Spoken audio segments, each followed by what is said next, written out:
But this was showing me the diversity that came with Islam. Because remind you, I'm going to remind all of y'all, no one talked to me about Islam. You know, I accept this religion only by Allah's guidance. And I mentioned this earlier when I did my introduction, which is a part of the Khutbah al-Hajj, you know. But the Prophet ﷺ used to say, يَهْدِيَ اللَّهُ فَلَا مُضِلَّ لَهُ وَمَنْ يُضْلِلْ فَلَا هَادِيَ لَهُ. Whomsoever Allah chooses to guide, no one can lead them astray. And whomsoever Allah leads astray, no one can guide. That's simple. So you got to understand, as Muslims, we don't make Muslims. Only Allah makes Muslims. All Muslims do is convey this beautiful message of monotheism, of worshiping one God and one God alone. And this concept was something that I stumbled over many times in my life as a Christian. First commandment, thou shalt not place no other God before me.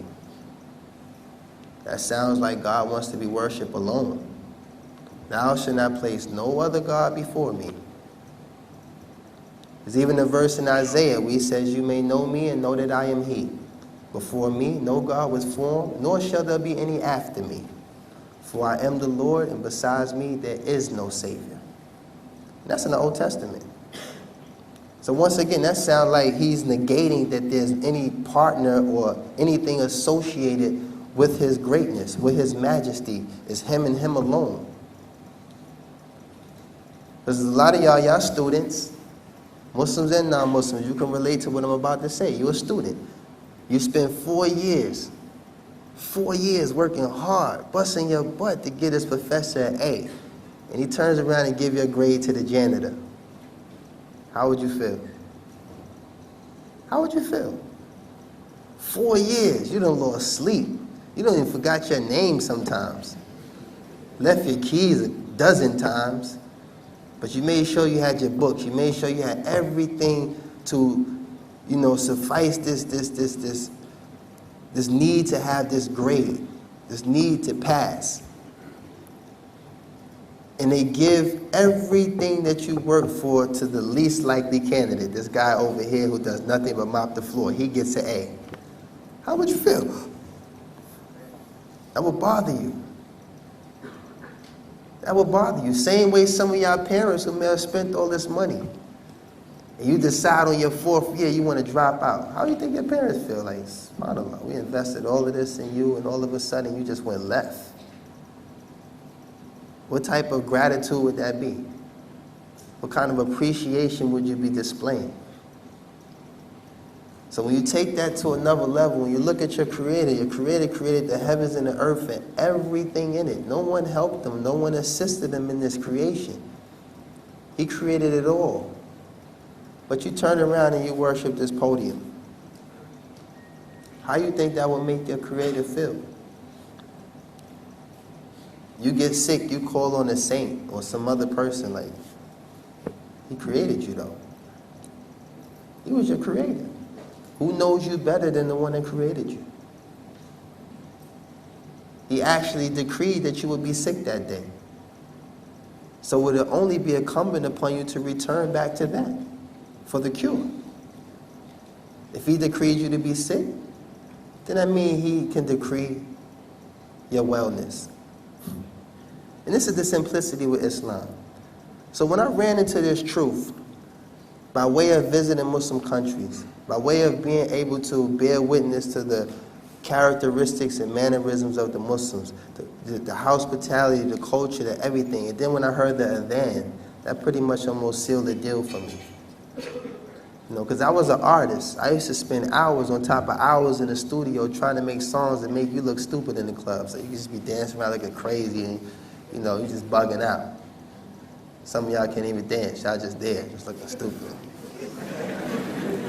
I remember that dumb dance. I used to be in the club, people, the point dance was like, subhanAllah, what is that? You know, I'm just sharing my state presently, and then I'll show you later on in the talk the beauty that came out of that. Because all of us are adults, and we're all going to come to forks in the road, and we have to make sound decisions. So in my case, I lived a life of falsehood. I lived a life of violence. I live a life of crime. You know, in my society, I'm considered a failure. I'm a predicate felon. I'm an 8th grade dropout. I'm considered a failure.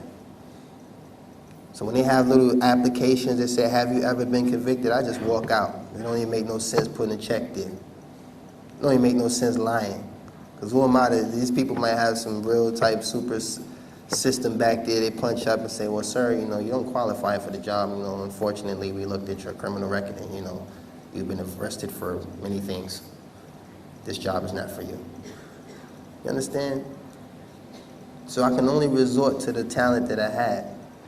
So it wasn't about raising my ego, giving fuel to this alter ego. I was loon since I was 13. That's a nickname I got for being in the streets. Loon, short for loony. From the Adab brothers, Majnoon. Yeah, I know what Majnoon means. Crazy. You know, I wasn't this hopeless romantic guy that needed a girl every song. That was me just taking that opportunity there and trying to paint a better picture of myself. Instead of glorifying the streets and the killing and it. Why? I lost many friends.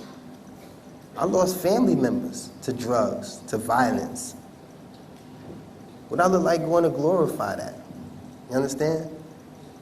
That's just like if somebody stabbed and killed my mother in cold blood, and I take that very knife and dip it in gold and put it on a chain and walk around with this symbol of death on my neck. Like, what sense does that make?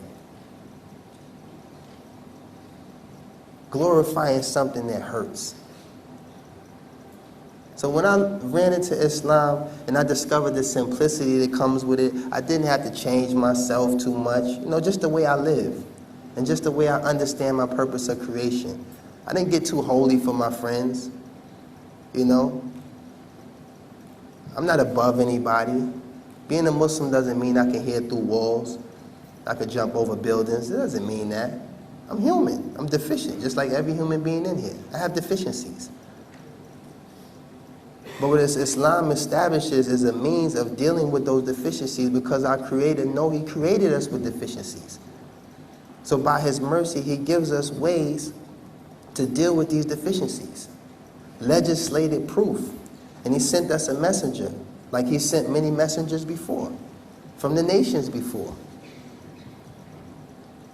And as Muslims, we show no distinction from none of the messengers. We don't worship Muhammad. He's a man. He's a creation. Do we follow His way? Yes. We try to, to the best of our ability. And that's what you have to understand. You don't judge the truth by a man. You judge the man by the truth. Because if we sit there and try to distinguish what's true and the shortcomings and the actions of a human being, we'll never find the truth. We'll never find the truth. And that's the problem sometimes. We're always looking for something tangible. We got to touch it to believe it. You know what I'm saying? We have to see it to believe it. Well, we've been given proof. We've been given the Quran. And there have been messengers that came before and books that came before. And this is only by Allah's mercy that He's always sent a warner, a clear warner, a guide to lead a nation back to worshiping Him and Him alone. Because you already know the capacity of the human being's emotions and their thoughts towards another human being. And I'm going to give you a prime example, and I mentioned this yesterday. Michael Jackson. Michael Jackson sold over 25 million records worldwide, and Thriller. He's been singing since he was 6. He dedicated his whole life to entertaining and pleasing his fans. When Michael Jackson died, the Michael Jackson craze lasted 2 weeks. Y'all wrote Michael Jackson off like a used car. So that goes to show you that when your intentions are to please people, when it's all said and done, you're going to get exactly what you intend. And at that point, based on that scenario, the people showed exactly how much they cared. That's why as a Muslim, everything we do is solely for the sake of pleasing the one that created us, because that's the only one who could reward me in the life after this life. The only one who is the bestower of that mercy. So I only seek refuge in him and him alone. Even if you turn away and say, look, you know, Amir's a sucker. He gave me too much change. I don't care. My intention wasn't to please you anyway. It was to please my Lord. So all of you people out there that may be inspiring to be rappers or musicians, you're not going to surpass Michael Jackson. Allahu A'lam. But, you know, look what they did with Mike. Y'all all saw it. Y'all was on TV, people crying, Mike, we miss you. They had on the glove, the shiny glove. Mike, we're going to miss you. Cass was out there. I mean, you seen Persian guys with straight hair. All of a sudden, had a Jerry curl was out there, pop lock, and everybody was out there just showing their love for Mike. 2 weeks, man. The earthquake in Japan got more of your attention right now than Michael Jackson. They don't even care about Michael Jackson anymore. And that's sad. That people spend their lives trying to please other people, when the reward you will see in the end. I used to see it all the time in my hood. Lil Ray Ray get killed. Everybody walking around with the rest in peace Ray Ray shirt. We gonna miss you, Ray Ray. Word, man. Ray Ray was real, man. Ray Ray killed 7 people in December. Man, Ray Ray was real. But as soon as that shirt hit the laundry machine, nobody care about Ray Ray anymore. Nobody care about Ray Ray. So the beautiful thing about Islam is this call to Tawheed, monotheism. And as students, you all know what the word mono means. One. One. Because even as kids, we all wanted to seek refuge in our mom.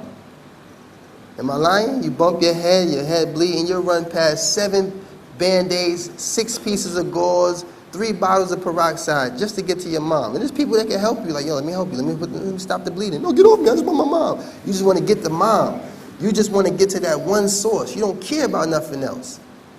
You don't even feel the pain as soon as you get to your mom. You got your head is cracked in half. You just sitting as soon as you get with mom, it's like, Mommy, what's this? You know, you want to, you know? But it's like, as a kid, you understand what it is to have one source. But as an adult, you know you can't run to mommy no more. Even though some of y'all still might. You know, I left my house at 15. I can't identify with that. You know, I had to fend for myself for a very long time. But I do understand what it's like to run to mommy. But as an adult, who do I get to run to? You know, who's going to be sufficient for all my needs, all my deficiencies, all my shortcomings? So when I found Islam, Islam spoke in volumes. Islam spoke to me in ways that it made it very easy for me to abstain from everything else that I thought had a value, everything that I thought meant something, everyone that I thought meant something. It was the easiest trade in my life. It was the fairest thing I've ever did. And I was at the height of my career. I wasn't in no downslide. I wasn't short on cash. I didn't have any problems. I wasn't diagnosed with no terminal disease or nothing. It wasn't like no desperation move. I need to be a Muslim. No, it was the truth. And the sad part about it is some of us are in denial what the truth may be. Some of you have even discovered it, came face to face with it, but it doesn't coincide with your desires. So you put it on hold and chase what your desires tell you to chase. I did that for you. That's why I'm sitting here. As an example, that I did that for you. I tried everything you're trying. I did everything that you're trying to do. I did what you shouldn't be doing. I did what you're attempting to do. I did what you thought about doing. You know, I did a lot of stuff. You know, and to be forgiven for these things and be given a clean slate. Entering the fold of Islam. La ilaha illallah Muhammadan Rasulullah. From that day, all my bad deeds were removed and turned into good deeds. And I got a clean slate. So now I'm held accountable for everything I know from this point on. You can't get that with no Oprah Winfrey remix or like no Jenny Jones makeover. You can't get that. It doesn't work. You change your hair red and call yourself Strawberry. Sister, it's not going to work. You know, you can stop being Muhammad and call yourself Mo. It's not going to change. I know about these little quick fixes. Everybody thinks it's a quick fix. I'm going to go with the Mohawk this month. No, it's not going to work. It's not going to work. There's always going to be somebody that knows you, spot you. Like, Henry, that's you. Who's Henry? I don't know who Henry is. You don't try to change your voice. Come here, man. I know who you is, man. You know? So, alhamdulillah, you know.